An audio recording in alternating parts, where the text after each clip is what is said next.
কংগ্রেস মানুষের পাশে ছিল, আছে, আগামী দিনেও থাকবে।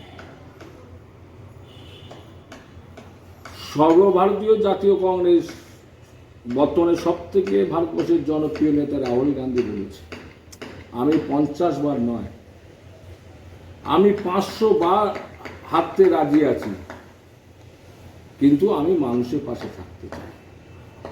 আমরা সেই জাতীয় কংগ্রেস কর্মী, মানুষের পাশে থাকবো স্বচ্ছ ভাবমূর্তি নিয়ে। যদি কেউ মনে করে এই মুহূর্তে কোনো ধান্দাবাজ, চিটিংবাজ, তোলাবাজ, দালাল এই সুযোগে ফুরুত করে কংগ্রেস দলের মধ্যে ঢুকে নিজের পিঠ বাঁচিয়ে নেব, আমাদের প্রদেশ কংগ্রেস সভাপতি শুভঙ্কর সরকার ইতিমধ্যে বার্তা দিয়েছেন, ভালো তৃণমূল নিশ্চয়ই আছে, আমরা সেই ভালো তৃণমূলগুলোকে নিতে পারি, কিন্তু চোর, ছ্যাচোর, চিটিংবাজ, তোলাবাজ আমরা এদেরকে দলে নেব না। অর্থাৎ আমাদের দল ছোট থাক,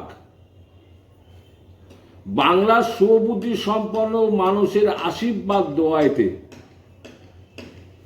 আমরা একদিন আবার বাংলার মাটিতে খুব তাড়াতাড়ি বিশাল বট গাছে রূপান্তরিত হব, যে বট গাছে প্রচুর পাখি আসবে, পাখি ফল খাবে, আনন্দ করবে, তারা স্বাধীনভাবে সেই গাছে বাসা বাঁধবে। সততার প্রতীক হিসাবে জাতীয় কংগ্রেস বট গাছ হিসাবে বাংলার মাটিতে অবস্থান করবে, এই বিশ্বাস আমাদের আছে এবং বাংলার মানুষ জাতীয় কংগ্রেসকে তাই খুঁজছে সুবুদ্ধি সম্পন্ন। দেখুন, আমাদের সবটাই হয় এআইসিসি থেকে, মতামত আমাদের থাকে, আমরা প্রদেশ কংগ্রেস কমিটি, জেলা কমিটি এবং ব্লক কমিটির মতামত নিয়ে আমরা সেই সিদ্ধান্তটাকে এআইসিসি পাঠিয়ে দিই, এআইসিসি বিশ্লেষণ করে তার সিলমোহর দেয়। যেভাবে 294টা আসনে এই বিধানসভা ভোটে আমরা প্রার্থী পাঠিয়েছিলাম, অবজারভার থেকে আরম্ভ করে প্রদেশ কংগ্রেস সভাপতির সঙ্গে বসে দিল্লির সিলমোহর দিয়েছে, 294টা আসনে আমরা প্রার্থী দিয়েছি এবং গ্রাম বাংলাতে কংগ্রেসের, জাতীয় কংগ্রেসের হাত এবং পতাকা প্রতিটা গ্রামে পৌঁছে গেছে।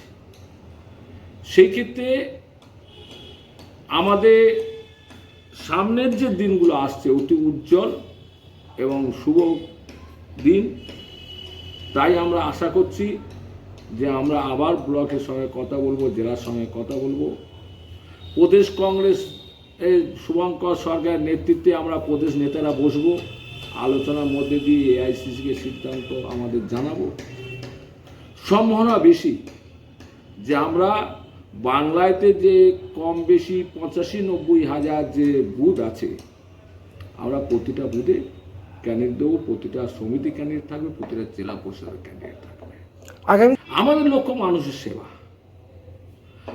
যারা 50 বছর ধরে যারা পার্টি করে ক্ষমতায় না থেকে, তারা গাঁটের পয়সা পার্টি করে,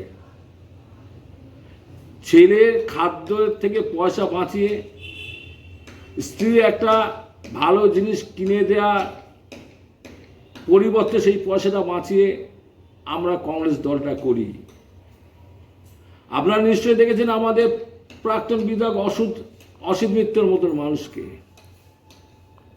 এই যেমন বাংলায় যারা কংগ্রেস করে বা যারা বিধায়ক ছিল, ফিরোজা বিবি থেকে আরম্ভ করে, এদের বাড়ি ঘরদোরগুলো ভালো করে দেখে আসুন, এদের সম্বন্ধে আপনারা জানুন। কোনো মানুষের কাছ থেকে 5টা পয়সা নিয়েছে একটা সার্টিফিকেট লিখে দেওয়ার জন্য, একটা সার্টিফিকেট সই করার জন্য বা একটা কাজ করে দেওয়ার জন্য,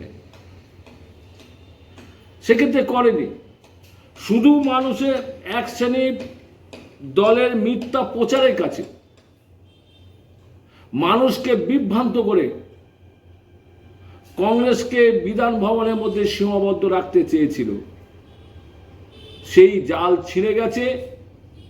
বাংলার সুবুদ্ধি সম্পন্ন মানুষ বুঝতে পেরেছে একমাত্র জাতীয় কংগ্রেস পারে সাম্য, মৈত্র, ঐক্য, সম্প্রীতি, গণতন্ত্রের মধ্যে দিয়ে ভারতবর্ষের যে সংবিধান, বাংলার মাটিতে সেই সাংবিধানিক অধিকার প্রতিটা মানুষের ন্যায়ের যে অধিকার সেই অধিকার পাইয়ে দিতে এবং সুন্দর সুষ্ঠু হিন্দু মুসলমানের মধ্যে মেলবন্ধনের মধ্যে দিয়ে আগামী দিনে বাংলাকে এগিয়ে নিয়ে যেতে। আপনার নাম আর পরিচয়? আমার নাম আব্দুর রহমান মোল্লা, আমি প্রদেশ কংগ্রেস কমিটির সম্পাদক।